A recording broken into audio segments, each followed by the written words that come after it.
Hello, class. In order to understand sociology, you have to understand the theoretical perspectives. You will hear, if you continue to study sociology, the term theory, perspective, approach used interchangeably. And in our textbook, we talk about three theories or three theoretical perspectives. There are many subcategories, but you need to understand the three current theoretical perspectives as paraphrased from your textbook and in this presentation. So, there are certain things, though, that you need to keep in mind when studying sociology. First of all, when you study society and culture, you have to use a sociological perspective. That is a systematic or specific way to view aspects of society as opposed to merely using common sense.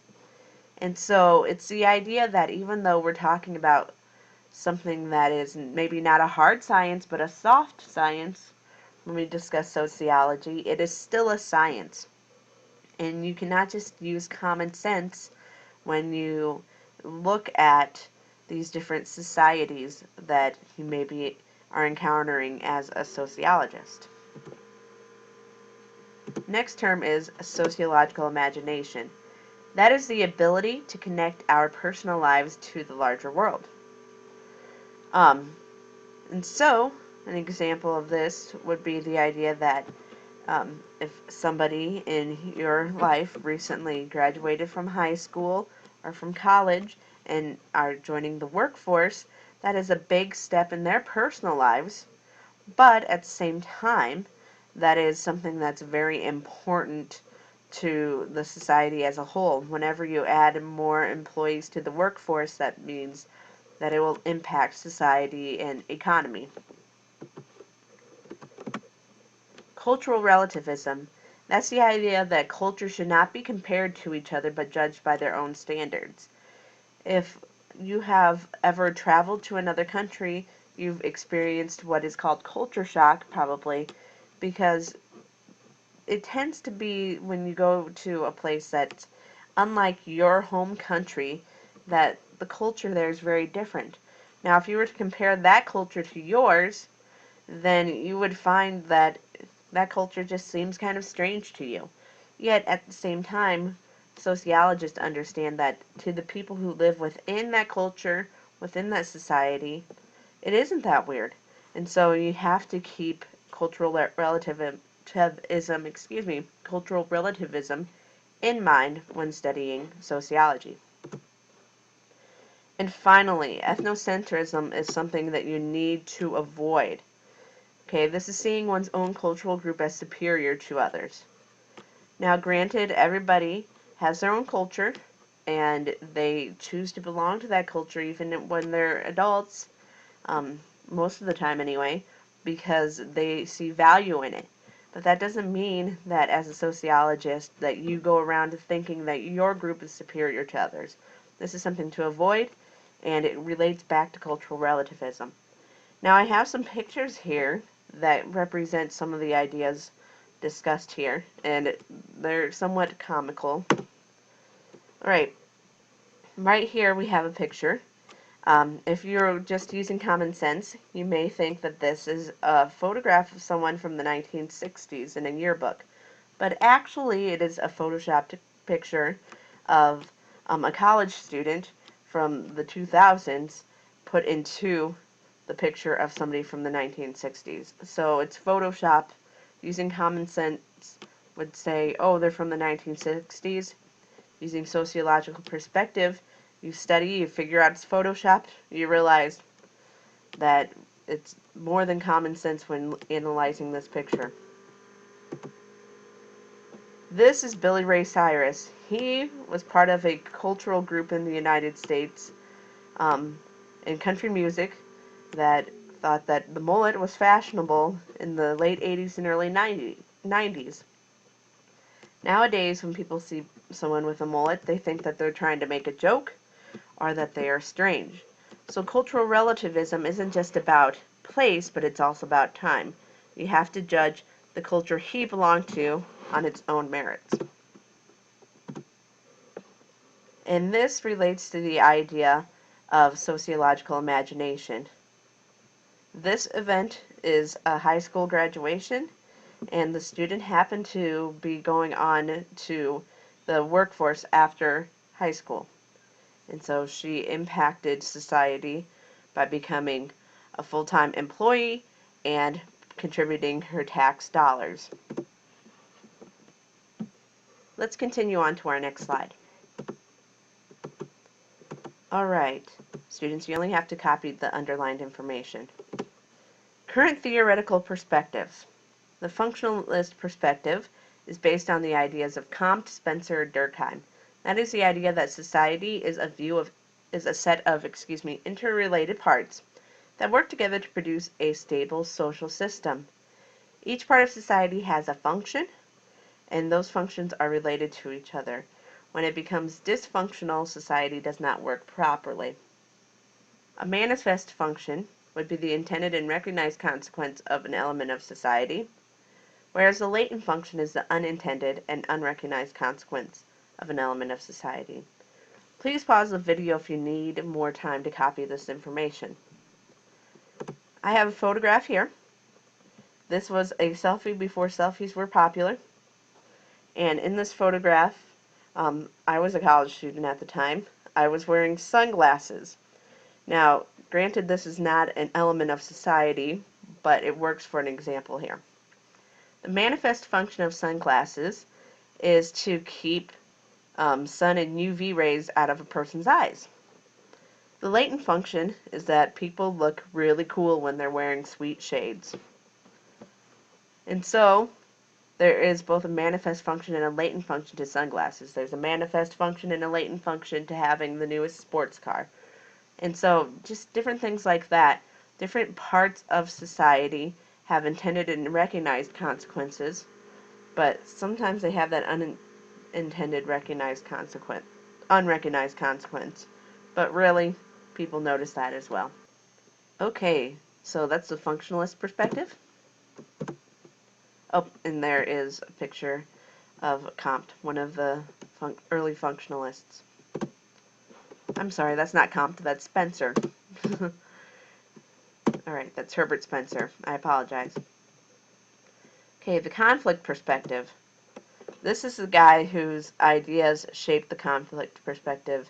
His name is Karl Marx, and you probably recognize that name. I'll talk about him a little more. Once again, only the underlined information is what you have to copy as notes. According to the conflict perspective, the forces in society promote competition and change. And so the focus is conflict. It's competition, and how does that competition result in change? It's based on the ideas of Marx. You may know Marxism as his ideas that really related back to future theorists who came up with the idea of socialism and communism, economic and political perspectives. And his idea, his Marxism, was more societal, so it was a bit broader than socialism and communism. Another way to look at the conflict perspective is that it deals with the idea that change occurs due to conflict and competition among groups in society. Marx directly related this to the conflict among socioeconomic classes. In other words, the proletariat, which would be the working class, would one day get the better of the bourgeoisie, or the people who had the means for production, the people who had the money, the materials, the people who were the bosses that made the working class go to work. Just a side note, if you ever come across anything talking about the feminist theory or feminist perspective in sociology, it relates back to these ideas of the conflict perspective. Alright, and finally we have the interactionist perspective. Once again, you just have to take down the notes that are underlined. The interactionist perspective focuses on how individuals interact with each other in society. And people interact with each other using symbols. A symbol is anything that represents something else. So people use this when they interact, thus the term symbolic interaction. Okay, anytime a person uses any verbiage, anytime a person uses any hand signals, anytime somebody uses an emoticon or emoji, whatever you want to call it, they are using a symbol to interact with others in a society. Right, in this photograph you will see that there are people who are actually watching an outdoor play. And so you can see a lot of symbols going on here, and while they interact in a way with the people who are putting on the show. People putting on the show know that they're funny because they have people laughing and applauding them. You see also the smiles on people's faces as an indication that they like what they see. And even people taking photographs of the outdoor play going on are examples of that interaction, showing that people are pleased with what they see. And then I am in this picture, once again, picture of me from back when I was in college, with a peace sign in the air. And I'm holding up this peace sign because it's an example of a symbol. People know that it stands for peace now. Now, keeping cultural relativism in mind, we can say that that means peace when I'm doing that, but if I had been holding up the same hand signal at the end of World War II in Europe, then people might think it's a V for victory. Victory in Europe. Okay, so the reference is your textbook from Holt Sociology, and you're going to be reading chapter 1 from this textbook. In order to understand sociology, you need to understand a few basic ideas, and that includes the theoretical perspectives we talked about today. So, your assignment is to address this essay prompt after reading Chapter 1. The three perspectives in sociology are the functionalist perspective, the conflict perspective, and the interactionist perspective. Describe any social phenomena, either current or historical, using one of the perspectives of sociology.